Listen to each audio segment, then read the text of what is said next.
Heboh, pengakuan mantan napi kasus kebakaran Kejaksaan Agung soal Ferdy Sambo. Salah satu mantan narapidana kasus kebakaran gedung Kejaksaan Agung, Kejagung, RI, Imam Sudrajat buka suara perihal kasus yang menjeratnya pada Agustus tahun 2020 lalu. Kasus kebakaran gedung Kejagung ini diproses hukum pihak kepolisian, salah satunya oleh ex-Kadif Propam Polri, Ferdy Sambo. Saat itu, Ferdy Sambo masih berpangkat Brigadir Jenderal, Brigjen, dan mengemban jabatan sebagai Direktorat Tindak Pidana Umum, Dittipidum, Bareskrim Polri. Total, terdapat 5 orang tukang yang ditetapkan sebagai tersangka atas kasus kebakaran tersebut.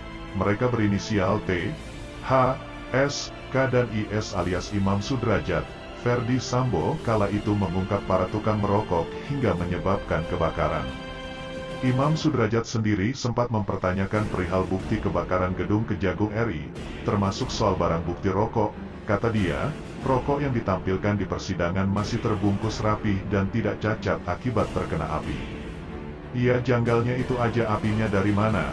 Sedangkan pekerjaan kita tidak ada yang berhubungan dengan api, kelistrikan dan api itu hari itu tidak ada, kata Imam seperti dikutip dari tayangan YouTube Akuratko, Sabtu, tanggal 18 Februari tahun 2023. Imam juga mengaku heran terkait dengan bukti lain berupa CCTV. Sebab, kata Sambo, CCTV di sekitar gedung Kejagung yang terbakar itu sudah hangus sehingga tidak bisa diputar isinya. Tapi, dalam persidangan, CCTV yang hangus itu tidak ditampilkan.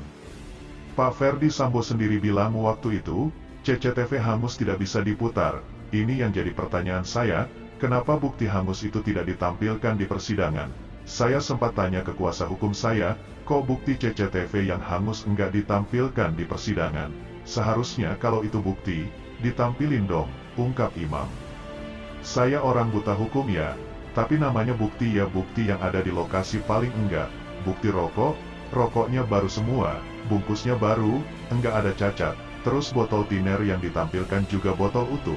Botol plastik padahal kaleng, di TKP, saja sampai karatan. Harusnya, botol tiner, kebakar, meleleh, tapi ini enggak ada. Kok ini masih utuh? Mulus lagi, tuturnya. Lebih jauh, Imam pun merespons terkait adanya isu bahwa dirinya bersama 4 tersangka lain merupakan korban skenario kasus.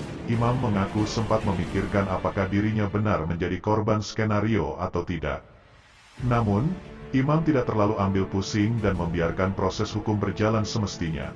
Ia hanya tahu, dirinya diputuskan bersalah dan harus menjalani hukuman penjara. Pernah berpikir jadi korban skenario kasus, cuma tidak terlalu diambil pusing. Biarin saja, katanya. Tanggapannya gimana? Disebut jadi korban skenario Ferdy Sambo dalam kasus kebakaran gedung Kejagung. Ya biasa saja, karena sudah lewat. Saya sudah jalani hukuman sesuai yang diputuskan persidangan.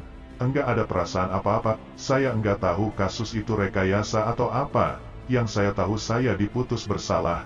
Saya jalani, tandas Imam. Nah, bagaimana menurut kalian?